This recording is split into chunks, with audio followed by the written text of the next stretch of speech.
Nosotros venimos, obviamente, del capítulo 6. Y en ese capítulo estudiábamos cómo los sellos del libro que tomó el Cordero en el capítulo 5 fueron o empezaron a ser abiertos. Y veíamos en el capítulo 6 los primeros 6 de los sellos. El séptimo sello no es abierto, sin embargo, hasta que lleguemos al capítulo 8. De manera que lo que encontramos en el capítulo 7 es una especie de intermedio entre el sexto y el séptimo sello del libro de Apocalipsis. Y algo similar incluso va a ocurrir con respecto a las trompetas más adelante en los capítulos 10 y 11. Y nuestro estudio en el capítulo 6 concluyó con el juicio de Dios sobre los que no habían sido lavados por la sangre del Cordero. Una escena verdaderamente sensible. Y el capítulo 7 viene a ser un contraste fuerte.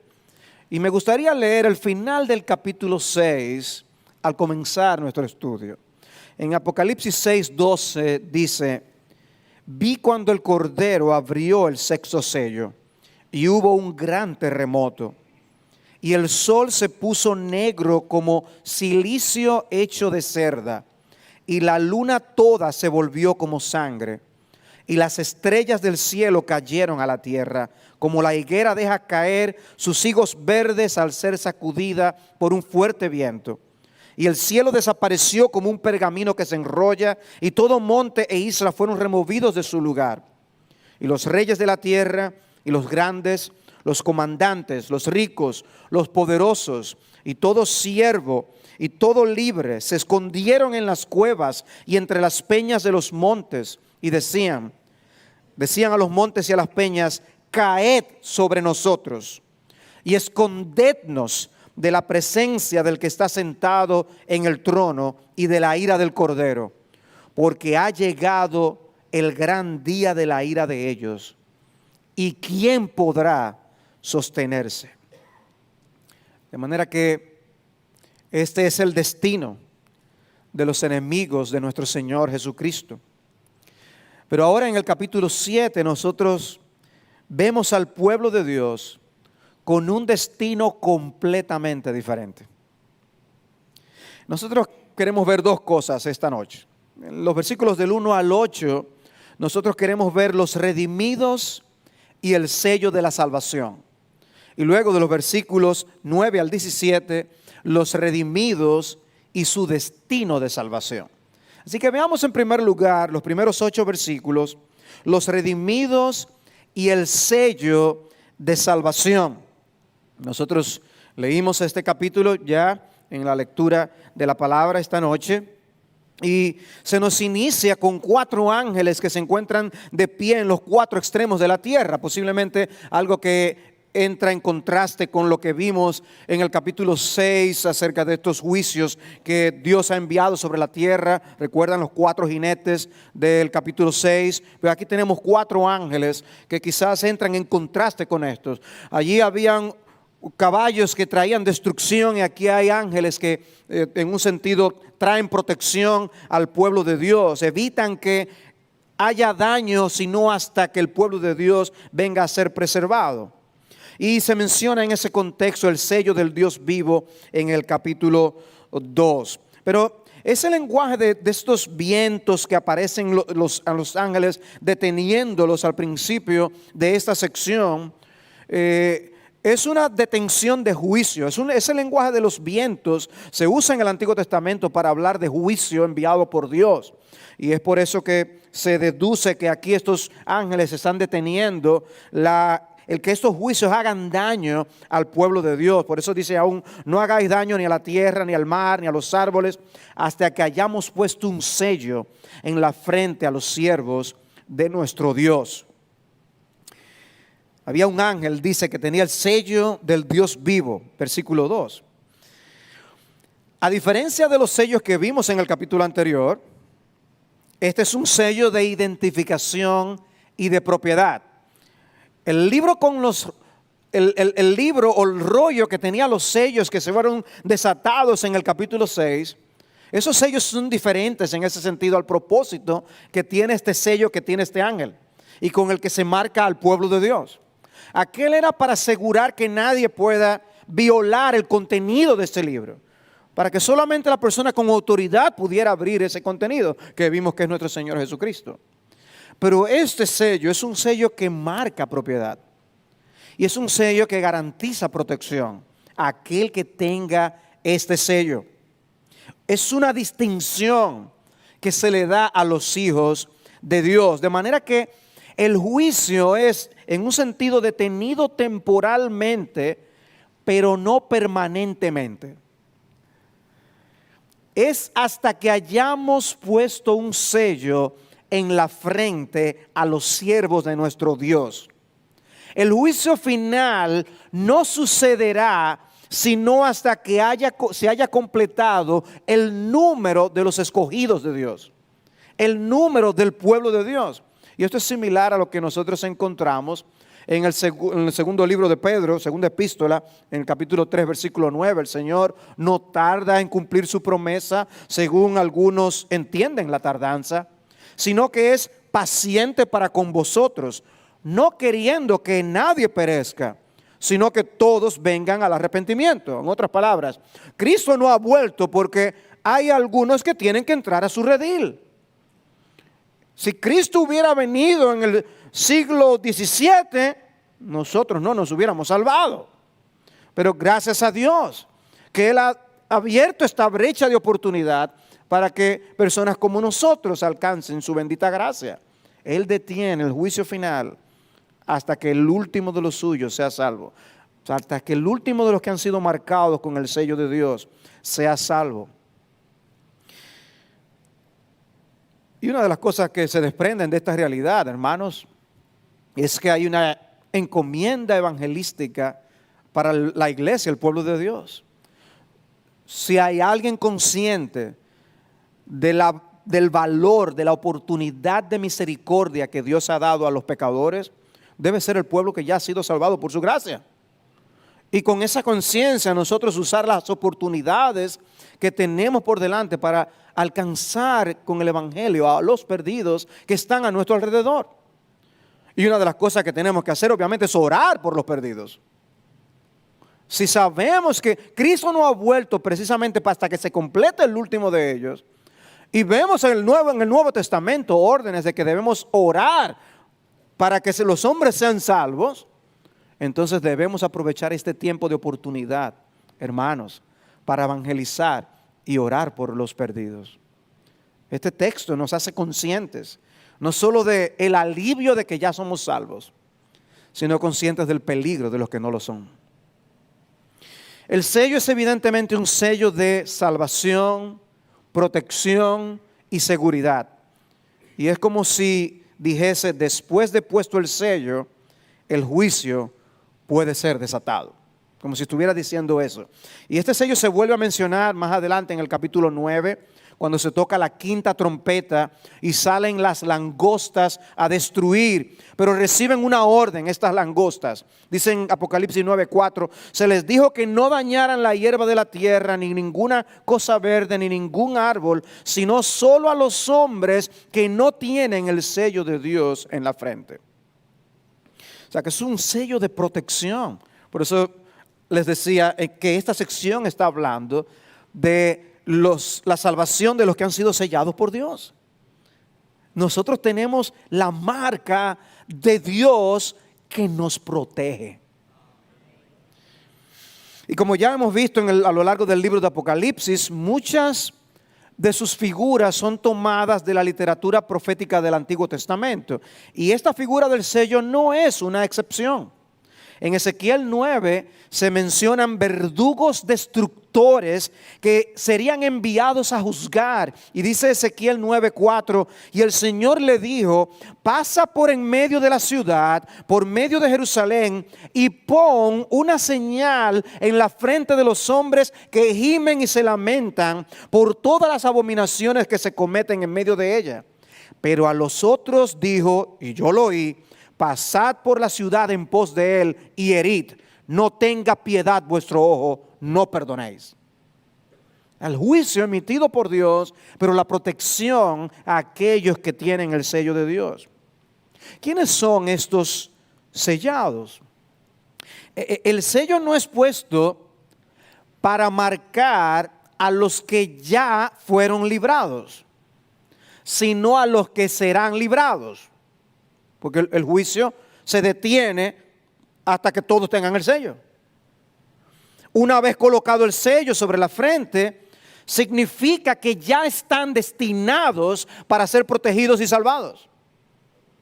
Tienen el sello, el juicio lo es pues, pero ya están preparados. Ya puede llegar el día del juicio. Como cantábamos, de que podemos ya aparecer ante el juicio de Dios, pero estamos vestidos con la justicia que nos permitirá salir libres de ese juicio. Es algo así como lo que ocurrió con los judíos cuando fueron sacados de la esclavitud en Egipto. Ellos fueron protegidos de esa plaga de la muerte de los primogénitos. ¿Recuerdan el pasaje? Donde los hogares marcados con la sangre de cordero en los postes y en los dinteles fueron pasados por alto. De forma que ellos no murieron, no perecieron los primogénitos en esos hogares. Ahora, eso no significa, hermanos, que estos hermanos que estaban escuchando estas promesas, esta historia narrada por Juan, esta carta narrada por Juan, no iban a padecer persecución, sufrimientos, aflicciones en su paso por este mundo. Ya hemos señalado en nuestros estudios que sí será así. Pasaremos por aflicción, por tribulación. Veremos en este mismo capítulo que la promesa de Dios no es ausencia de problemas y tribulación.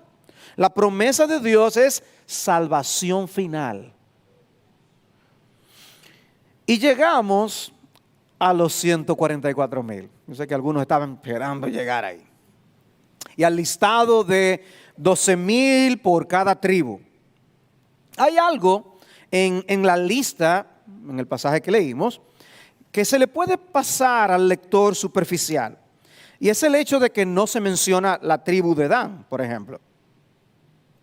¿Por qué? Quizás por su rol en conducir al pueblo de Dios a la apostasía. En lugar de referirse a las tribus de Efraín y Manasés, como ocurre normalmente en el Antiguo Testamento, lo que se hace es que se habla de la tribu de José y la de Manasés. Es extraño. Eso es algo diferente.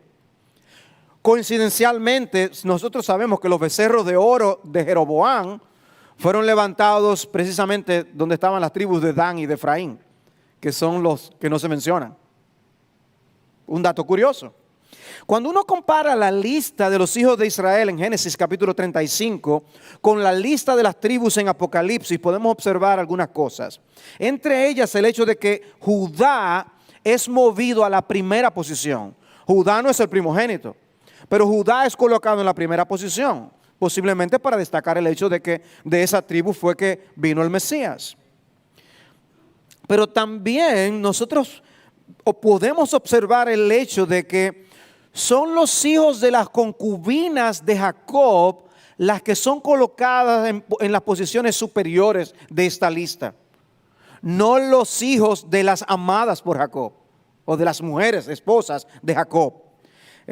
Quizás una manera de sugerir la inclusión de los gentiles en el pueblo de Dios. Posiblemente. No lo digo con dogmatismo, pero es posiblemente una señal de esto, porque nosotros vemos de eso tanto en el Antiguo como en el Nuevo Testamento. Como en las genealogías, por ejemplo, se utiliza la inclusión de nombres para precisamente destacar que gente indigna forma parte del pueblo de Dios.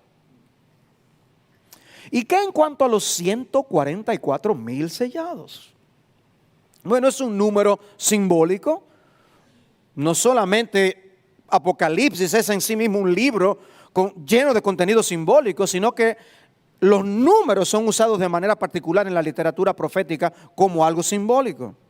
El número 12 es significativo en esa literatura apocalíptica y podemos pensar en las 12 tribus de Israel por un lado, que ya se acaban de mencionar, y podemos pensar en los 12 apóstoles también por otro lado. ¿Saben cuánto da 12 por 12? 144. 1000 es otro número simbólico importante en las Escrituras. Habla de magnitud y habla de plenitud. Y de manera que, ¿qué pudiera estarse sugiriendo con 144,000 sellados? Bueno, posiblemente que todo el que debía estar incluido está dentro y que ninguno se quedará fuera. Dios sabe cuántos son, por eso puede dar un número. Y Dios sabe quiénes son, porque Él conoce sus ovejas. Pero como les digo, esto es simbólico. No es que solamente 144,000 se salvarán, como una vez dijeron los testigos de Jehová. Y luego desarrollaron después otra teoría. Ya dijeron, no, esos fueron los que fueron salvados hasta el 1950 y tanto. Y a partir de ahí entonces ya son los que aparecen en la segunda escena del capítulo 7, los que aquella multitud que no se puede contar. Había que buscar una manera de solucionar el problema. Pero no, hay obviamente un énfasis, un propósito en identificar al pueblo de Dios como aquellos que han sido sellados, apartados, marcados, asegurados por Dios. En el capítulo 14 son mencionados nuevamente. Dice Apocalipsis 14:1, miré y aquí que el Cordero estaba de pie sobre el monte Sión y con él 144,000 que tenían el nombre de él y el nombre de su Padre escrito en la frente. Capítulo 14, versículo 3, y cantaban un cántico nuevo delante del trono y delante de los 4 seres vivientes y de los ancianos. Y nadie podía aprender el cántico sino los 144,000 que habían sido rescatados de la tierra. O como dice la Reina Valera, redimidos de la tierra. De manera que es una referencia a todos los redimidos del Señor. En el capítulo 7 dice que tenían el sello de Dios. Y en el capítulo 14 dice que tenían el nombre del Padre y del Cordero en sus frentes. Esa imagen de los 144,000 sellados me hace reflexionar en otro texto del Nuevo Testamento. Y es Romanos capítulo 8, versículos 29 y 30. Porque a los que de antemano conoció, también los predestinó a ser hechos conforme a la imagen de su Hijo, para que Él sea el primogénito entre muchos hermanos. Y a los que predestinó, a esos también llamó. Y a los que llamó, a esos también justificó. Y a los que justificó, a esos también glorificó. Destinados a gloria y salvación. Marcados, apartados, señalados por Dios, predestinados por Dios para ello. Es un grupo específico, por eso el énfasis del número, pero ninguno se perderá. Todo el que fue predestinado por Dios será glorificado. Y por eso aún lo dice en pasado, como si ya fuera un hecho. Es imposible que el plan de Dios sea frustrado. Todos los suyos se salvarán. Cristo dijo en Juan 6:39 que de todo lo que Él me ha dado yo no pierda nada. Nada, ninguno de los que el Padre le dio al Hijo se perderá. Y me identifico plenamente con la postura de Tom Schreiner en su comentario de Apocalipsis. Él resume esta sección de esta manera. ¿Quiénes serán protegidos de la ira de Dios y de la ira del Cordero? Aquellos que están sellados y protegidos por Dios, es decir, los 144,000, el verdadero Israel, la iglesia de Jesucristo. El capítulo 6 termina con una pregunta. ¿Recuerdan cuando leímos al inicio? El gran día de la ira de ellos, de Dios y del Cordero ha llegado. ¿Y quién podrá sostenerse? Y el capítulo 7 da la respuesta. Los creyentes. Los hijos de Dios, los verdaderos discípulos de Jesús, los sellados del Cordero, permanecerán seguros en el gran día del juicio de Dios. ¿Tienes el sello en tu frente? ¿Andas con el nombre del Padre y del Hijo contigo? Es interesante que diga que están colocados en la frente, como que es algo que se puede ver. ¿Te identificas como un seguidor de Cristo y te identifican a ti como tal? ¿Estás seguro de que tú eres uno de los sellados de Jesús? Porque como vimos, lo que está en juego es muy serio. Es horrendo el juicio, pero los sellados serán librados. Apocalipsis habla de otro grupo de sellados, pero esos no fueron sellados por Dios, sino por la bestia. Eso aparece en el capítulo 14 y en el capítulo 20. Ahora es interesante que las palabras usadas para hablar del sello de Dios y de la marca de la bestia son distintas. Ambas hablan de que el objeto es propiedad de alguien, pero el término sello, para hablar del sello de Dios, habla de que los redimidos tienen un énfasis en la seguridad y en la protección. El diablo sella, pero no es para proteger, es para hacer lo suyo. Dios sella para salvación. De manera que no habrá condenación para los que han creído. Hay un himno de Augusto Toplady al que los hermanos de Gracia Soberana añadieron esta estrofa. De las palmas de tus manos la eternidad no borrará mi nombre, permanecerá impreso en tu corazón con marcas de gracia imborrable. Sí, yo perseveraré hasta el fin, hasta postrarme ante tu trono, por siempre y para siempre seguro, deudor únicamente a tu misericordia. Pero hay una línea de las palabras originales de Toplady que también valen la pena mencionar aquí.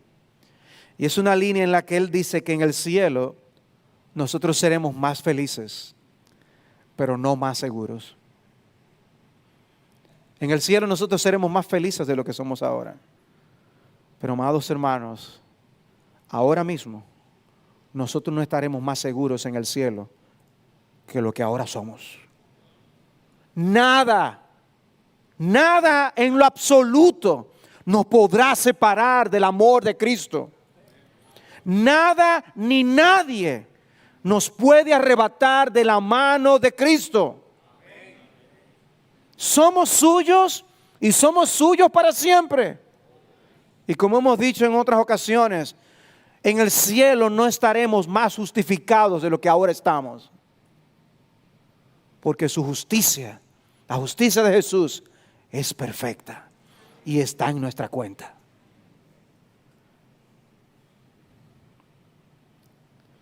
¿Qué marca llevas en tu frente? ¿Qué te distingue? ¿Qué dice tu estilo de vida acerca de tu identidad? ¿Qué dice lo que tú eres en secreto acerca de ti? Lo que tú eres en secreto acerca de ti. Porque a la larga es lo que eres delante de Dios, lo que valdrá en el día del juicio. Los redimidos y el sello de Dios. Pero veamos ahora los redimidos y su destino de salvación. En la sección que está en los versículos 9 al 17. 9 al 17. En la sección anterior, Juan nos dio un vistazo de la iglesia militante en la tierra. Y aquí ahora nosotros tenemos un vistazo de la iglesia triunfante en el cielo. Por eso después dice, después de esto miré y vi una gran multitud que nadie podía contar, de todas las naciones, tribus, pueblos y lenguas, de pie delante del trono y delante del Cordero, vestidos con vestiduras blancas y con palmas en las manos.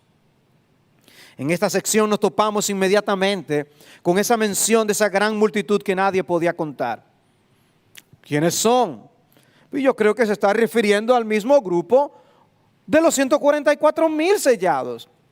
La primera imagen destaca el hecho de que es un grupo definido y particular, los redimidos, los escogidos de Dios.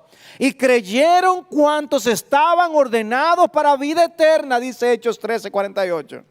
Eso es un número específico, determinado por Dios. La segunda imagen en esta sección enfatiza la gran extensión del grupo de los redimidos del Cordero, tanto que abarca los diferentes grupos étnicos de la tierra. Y no es la primera vez que nos encontramos en el libro de Apocalipsis con que un mismo objeto se describe de dos formas diferentes, en el mismo contexto. Por ejemplo, cuando estudiamos el capítulo 5, nosotros vimos que se comenzó a hablar acerca de la figura de un león. Y luego ese mismo león se habla como si fuera un cordero. Es el mismo ser, es nuestro Señor. Bueno, aquí, para hablar del pueblo de Dios, se usan dos figuras también. Los 144,000 sellados. Ese grupo específico, definido, escogido por Dios. Y esta gran multitud que nadie puede contar, de toda tribu, lengua y nación, de todas las edades. El mismo grupo, en el mismo contexto.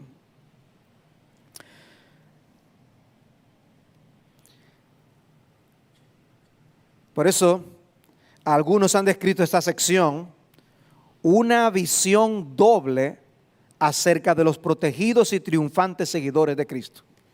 Me gustó eso. Eso es una visión doble. Lo que vimos acerca de los sellados y lo que ahora estamos viendo acerca de este grupo que no se puede contar. Juan está recibiendo una revelación de juicio y de protección al mismo tiempo. No le irá bien al impío, pero la casa del Señor está segura. Mientras eso llega, los enemigos de Cristo puede parecer que estén ganando y que el pueblo de Dios está perdiendo, pero la realidad final será otra. Y Apocalipsis es como una versión ampliada del Salmo 73. ¿Recuerdan lo que le pasó a Asaf en el Salmo 73? Cómo sus pies estuvieron a punto de tropezar cuando él sintió envidia al ver la prosperidad de los impíos. ¡Qué bien les va! Ellos satisfacen sus antojos, se atreven a rebelarse contra el cielo y no les pasa nada.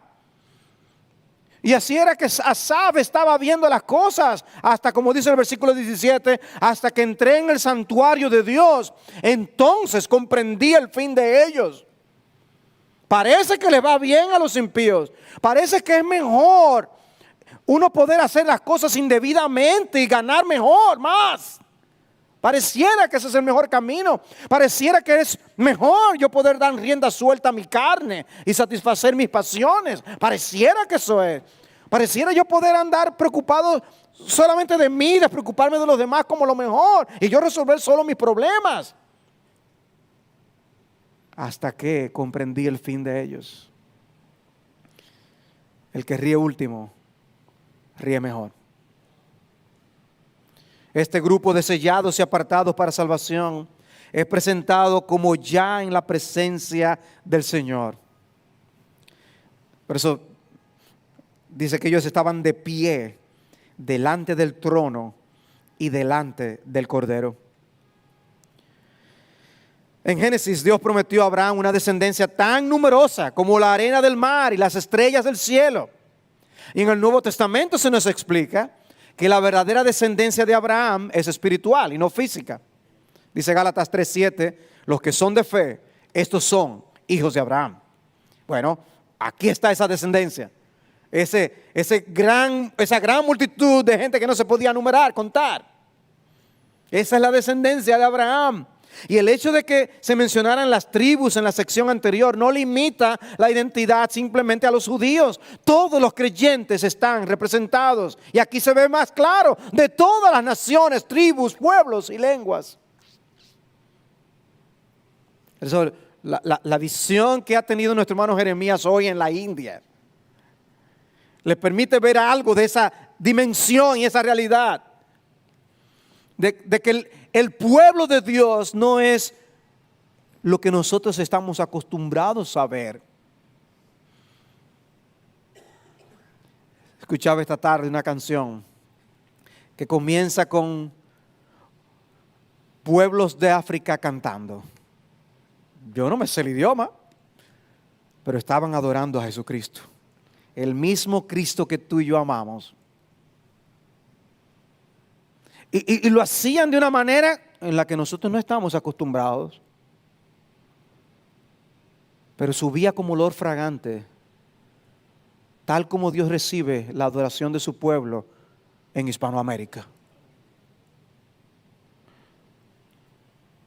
Pero en aquel día estaremos todos juntos, cantando y alabando al Cordero en una multitud sorprendente. La seguridad de la salvación de los redimidos es tal que por eso es como si ya estuviéramos en la presencia de Cristo, como dice el texto. O como lo que les decía de Romanos 8:30, que no solamente fueron predestinados, llamados y justificados, sino también glorificados ya. No lo están, pero Juan y Pablo los ven como si ya estuvieran en el trono, como si ya fueran glorificados. No son presentados llenos de miedo en el juicio, como aparece en el capítulo 6, no. Lo que hay es gran gozo y profunda gratitud. Y clamaban a gran voz diciendo: la salvación pertenece a nuestro Dios, que está sentado en el trono, y al Cordero. La salvación pertenece a nuestro Dios. Eso es teología básica, ¿no es así? Ustedes han oído mucho eso aquí. Sin embargo, esa es la verdad que será repetida vez tras vez en el reino de los cielos. Ese será el punto. Atribuir la gloria al dador de la salvación. Atribuir honor y gloria a quien lo merece. Y de paso, vemos aquí que el Cordero recibe la misma honra y gloria que el Dios el Padre. El que está sentado en el trono y el Cordero recibiendo la misma honra. Y todos los ángeles estaban de pie alrededor del trono y alrededor de los ancianos y de los 4 seres vivientes, y cayeron sobre sus rostros delante del trono. ¿No suena glorioso eso? No dice simplemente se inclinaron. No, cayeron sobre sus rostros. Oh, cuánto nos falta de esa actitud en la presencia del Dios de gloria. Cuando venimos a la casa de Dios, no es a un ser diferente al que venimos a adorar que aquel ante quien estos ángeles se postran de esta manera. Cayeron sobre sus rostros delante del trono y adoraron a Dios, diciendo: amén. La bendición, la gloria, la sabiduría, la acción de gracias, el honor, el poder y la fortaleza sean a nuestro Dios por los siglos de los siglos. Amén otra vez. Nuestro Dios es merecedor del honor que se le rinde. Ni la alabanza de los ángeles, ni la nuestra hacen que Dios sea más glorioso de lo que Él es. Él es glorioso en sí mismo. Le alabamos por lo que Él ha sido, es y será por la eternidad.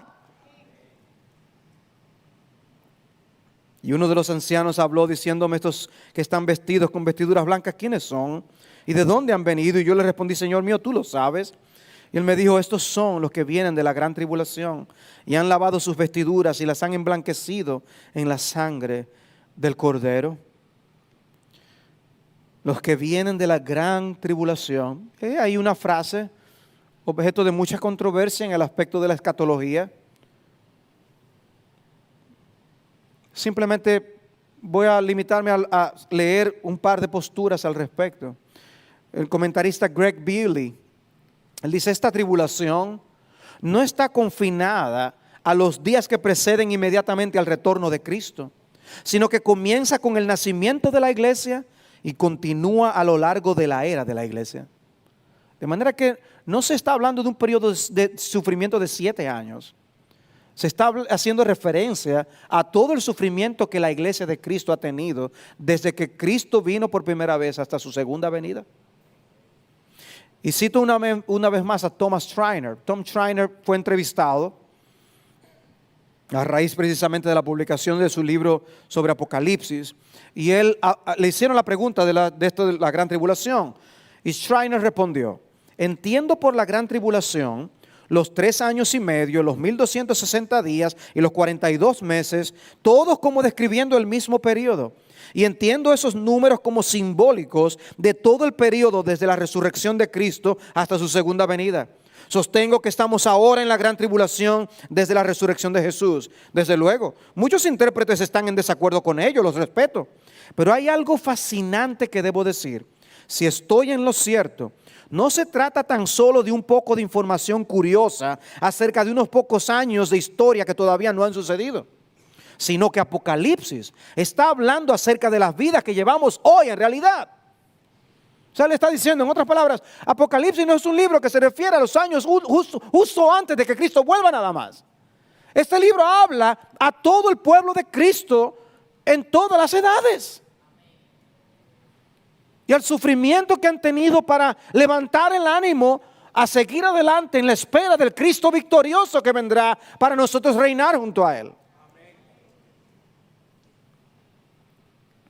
Como les decía, el sello no significa que no pasaremos por aflicciones y tribulaciones, pero sí seremos librados del juicio de Dios y de la condenación eterna. Como dice Efesios 4:30, fuimos sellados con el Espíritu Santo para el día de la redención. O como Pablo dice en 2 Timoteo 2:19, no obstante el sólido fundamento de Dios permanece firme teniendo este sello: el Señor conoce a los que son suyos. Es firme, es seguro. ¿Recuerdan las palabras del Señor refiriéndose al día del juicio? Cuando Él expresa que dirá a muchos en aquel día: no sé de dónde sois, apartados de mí todos vosotros. Bueno, en el caso de los redimidos no será así, porque Él conoce a los que son suyos. El capítulo 6 entonces nos habla de los que no escaparán del juicio de Dios, de la ira del Cordero. El capítulo 7 nos habla de los redimidos de ese juicio y de esa ira. La reacción es de esperar. Esos redimidos saben por qué no están en el primer grupo. Están muy conscientes de que la diferencia no estuvo en ellos, sino en Él, en la gracia de Dios. Porque, hermanos, somos tan merecedores de juicio y de condenación como los que aparecen al final de Apocalipsis capítulo 6. Pero Dios, que es rico en misericordia, por causa del gran amor con que nos amó, aun cuando estábamos muertos en nuestros delitos, nos dio vida juntamente con Cristo. Por gracia habéis sido salvados. Eso es algo para recordar y recordar y recordar. ¿Saben dónde está la diferencia según el texto en Apocalipsis 7? El texto dice en el versículo 14: han lavado sus vestiduras y las han emblanquecido en la sangre del Cordero. Por eso están delante del trono de Dios. No fue por nada en ti, no fue porque te portaste bien. Nosotros de alguna manera tenemos la sensación de que la semana que nos hemos portado bien y hemos tenido nuestros devocionales y hemos leído, hemos orado, hemos evangelizado, hemos venido a la iglesia, estamos más cerca de Dios. Esa es la semana cuando de verdad, ahí es que Dios puede decir: ahora yo sí te quisiera en el cielo. Así sí, mi hijo. Y la semana cuando hemos caído, hemos pecado, hemos decepcionado la gracia bendita de nuestro Señor, es la justicia de Jesús la que Dios el Padre ve en nosotros. Y así como Él dijo: he aquí mi hijo amado en quien tengo complacencia. La complacencia del Señor está con aquellos que tienen el sello de Jesucristo y su justicia. Es en el cielo que tú vas a entender eso después. Realmente. Es en el cielo. Aquí nosotros recibimos un poco de información. Hay un himno de Isaac Watts que dice que cuando Jesús murió por nuestros pecados, Él solo ocultó sus glorias y se escondió en las tinieblas. Y dice: así esconda yo mi rostro avergonzado cuando aparezca su cruz. Disuelve mi corazón en gratitud y derrite mis ojos en lágrimas. Alguien escribió una vez, no sé si lo hizo, dijo que le estaba contando un sueño que tuvo. No sé si lo tuvo en realidad o si lo hizo a la manera de John Bunyan cuando escribió El progreso del peregrino. Pero luego lo escribió en un artículo y lo publicó, y que dice lo siguiente: es largo, les advierto, o más largo de lo común cuando yo cito algo. Dice que él estaba en una habitación. No tenía características distintivas, excepto que había una pared cubierta con pequeños archivos de esos tarjeteros, de esos archiveros. Dice, estaba lleno de archivos de esas tarjetas. Eran como de las bibliotecas que enumeran los títulos por autor o en materia en orden alfabética. Pero estos archivos que se extendían desde el piso hasta el techo y aparentemente interminables en ambas direcciones, tenían encabezados muy diferentes. Cuando me acerqué a la pared de archivos, el primero en captar mi atención fue uno que decía, chicas que me han gustado. Lo abrí y comencé a hojear las tarjetas. Rápidamente las cerré, sorprendido al darme cuenta de que reconocía los nombres escritos en cada una. Y luego, sin que me lo dijeran, ya sabía exactamente dónde yo estaba. Esta habitación, con sus pequeños archivos, era un sistema de catálogo sobre mi vida. Aquí se escribieron en detalle los pensamientos y acciones de cada momento, grandes y pequeños. Una sensación de asombro y curiosidad, al igual que de horror, se agitó dentro de mí y comencé a abrir archivos al azar y explorar su contenido. Algunos trajeron alegría y dulces recuerdos, otros un sentimiento de vergüenza y arrepentimiento tan intenso que miraba por encima del hombro para ver si alguien me estaba observando. Un archivo llamado amigos estaba al lado de uno marcado como amigos que he traicionado. Los títulos iban desde lo mundano hasta lo completamente extraño. Libros que he leído, mentiras que he dicho, consuelo que he brindado, chistes de los que me he reído. Algunos eran casi hilarantes en su precisión, cosas que le he gritado a mi hermano. Otras eran cosas de las que no podía reírme, cosas que he hecho en mi ira, cosas que he murmurado en forma de murmullo a mis padres. Había muchas más cartas de las que esperaba, a veces menos de las que esperaba. Estaba abrumado por el gran volumen de la vida que había vivido. ¿Podría ser posible que tuviera tiempo en mi breve vida para escribir cada uno de estos miles o incluso millones de tarjetas? Pero cada carta confirmaba la verdad. Cada una fue escrita con mi propia letra, cada una con mi propia firma. Cuando saqué el archivo marcado como canciones que he escuchado, me di cuenta de que los archivos crecían hasta contener su contenido. Las tarjetas estaban empaquetadas apretadamente y sin embargo, después de 2 o 3 yardas, no había encontrado el final del archivo. Lo cerré avergonzado, no tanto por la calidad de la música que escuchaba, sino más por la vasta cantidad de tiempo que yo sabía que el archivo representaba. Cuando llegué a un archivo marcado pensamientos lujuriosos, sentí un escalofrío que recorría mi cuerpo. Saqué el archivo solo 1 pulgada. No estaba dispuesto a probar su tamaño y saqué una tarjeta.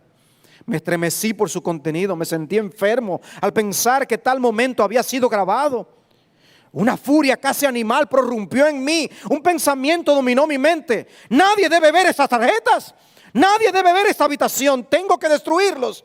En un frenesí de mente saqué el archivo, su tamaño no importaba ahora, tuve que vaciarlo y quemar las cartas, pero cuando lo tomé de un extremo y comencé a golpearlo en el suelo, no pudo salir ni una sola carta. Me desesperé y tomé una tarjeta solo para encontrarla tan fuerte como el acero cuando intenté romperla. Derrotado y totalmente indefenso, devolví el archivo a su ranura. Apoyando mi frente contra la pared, dejé escapar un largo suspiro de autocompasión y luego lo vi. El archivo tenía por título Gente con la que he compartido el evangelio. La manija era más brillante que las que la rodeaban, más nueva, casi sin usar. Tiré de su asa y una pequeña caja de no más de 3 pulgadas de largo cayó en mis manos. Podía contar las cartas que contenía en una mano. Entonces vinieron lágrimas. Empecé a llorar. Sollozos tan profundos que el dolor comenzaba en mi estómago y me sacudía por completo. Caí de rodillas y lloré. Lloré de vergüenza, de la abrumadora vergüenza ante todo. Las filas de estantes de archivos se arremolinaban en mis ojos llenos de lágrimas. Nadie debe conocer jamás acerca de esta habitación. Debo cerrarla y esconder la llave. Entonces, mientras me secaba las lágrimas, lo vi. No, por favor, no a él. Cualquiera menos Jesús. Observé sin poder hacer nada cuando él comenzó a abrir los archivos y a leer las tarjetas. No podía soportar ver su reacción. En los momentos en que pude mirarle a la cara, vi un dolor más profundo que el mío. Parecía ir intuitivamente a las peores cajas. ¿Por qué tenía que leer cada una? Finalmente se volvió y me miró desde el otro lado de la habitación. Me miró con compasión en sus ojos, pero esta fue una pena que no me enojó. Bajé la cabeza, me tapé la cara con las manos y empecé a llorar de nuevo. Se acercó y puso su brazo alrededor de mí. Podría haber dicho tantas cosas, pero no dijo una palabra. Él solo lloró conmigo. Luego se levantó y caminó de regreso a la pared de los archivos. Comenzando por un extremo de la sala, sacó un archivo y uno por uno comenzó a firmar su nombre sobre el mío en cada tarjeta. ¡No! Grité corriendo hacia él. Todo lo que pude decir fue ¡no, no! Mientras intentaba quitarle la tarjeta. Su nombre no debía estar en estas tarjetas, pero ahí estaba, escrito en rojo tan fuerte, tan oscuro, tan vivo. El nombre de Jesús cubrió el mío. Fue escrito con su sangre. Con ternura tomó nuevamente la tarjeta de mis manos, sonrió y comenzó a firmar las cartas. No creo que alguien pueda entender cómo lo hizo tan rápido, pero al instante siguiente me parecía oírlo cerrar el último archivo y caminar de regreso a mi lado.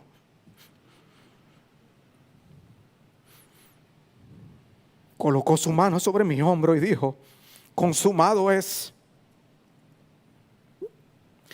Me levanté y él me sacó de la habitación. No había cerradura en su puerta, porque todavía había tarjetas que escribir.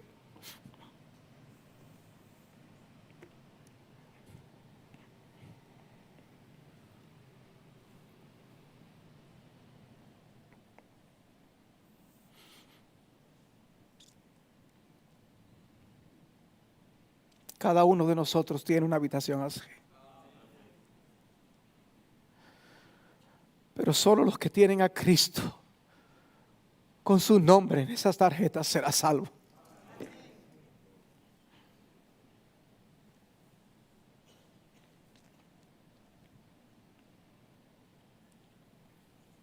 La frase final del versículo 15 es hermosa. Y el que está sentado en el trono extenderá su tabernáculo sobre ellos. Hermanos, estamos bajo el abrigo del Omnipotente para siempre, protegidos, resguardados en el invencible. Dice Apocalipsis 21:22, y no vi en ella templo alguno, porque su templo es el Señor, el Dios Todopoderoso y el Cordero. Y en el versículo 3, allí mismo oí una gran voz que decía: he aquí el tabernáculo de Dios está entre los hombres, y Él habitará entre ellos, y ellos serán su pueblo, y Dios mismo estará entre ellos. Y la manera en que concluye nuestro capítulo es sorprendente. Versículo 16, ya no tendrán hambre ni sed, ni el sol los abatirá, ni calor alguno. Pues el Cordero en medio del trono los pastoreará y los guiará a manantiales de aguas de vida, y Dios enjugará toda lágrima de ellos. Dios hizo maravillas con su pueblo en el primer éxodo y los sacó de una forma milagrosa y los sostuvo en uno de los lugares más inhóspitos en el desierto de la tierra. Y cuando fueron llevados en cautividad a Babilonia, el Señor les prometió otro éxodo con un lenguaje similar con el que concluye el capítulo 7 de Apocalipsis. Dice Isaías 49:10, no pasarán hambre ni sed, ni los herirá el calor abrasador, ni el sol, porque el que tiene compasión de ellos los guiará y a manantiales de aguas los conducirá. Nuestro Dios, así como sacó a Israel de Egipto y lo llevó a través de un desierto, y así como lo sacó de Babilonia y dice los protegió del desierto, nuestro Dios nos sacará del desierto de este mundo y nos alojará en sus moradas, donde seremos cuidados y sostenidos por el buen pastor para siempre. Juan nos está introduciendo aquí al tema de cielos nuevos y tierra nueva. Así como termina el libro de Apocalipsis, Él enjugará toda lágrima de sus ojos y ya no habrá muerte, ni más duelo, ni clamor, ni dolor, porque las primeras cosas han pasado. El tema allí no serán nuestras enfermedades y tribulaciones, ni nuestras aflicciones y tentaciones. Nuestras lágrimas y agonías serán cosas del pasado y solamente del pasado. No más conflictos, no más problemas, no más luchas, no más derrotas, no más pecado, no más injurias, no más muerte. Aleluya. Cristo viene.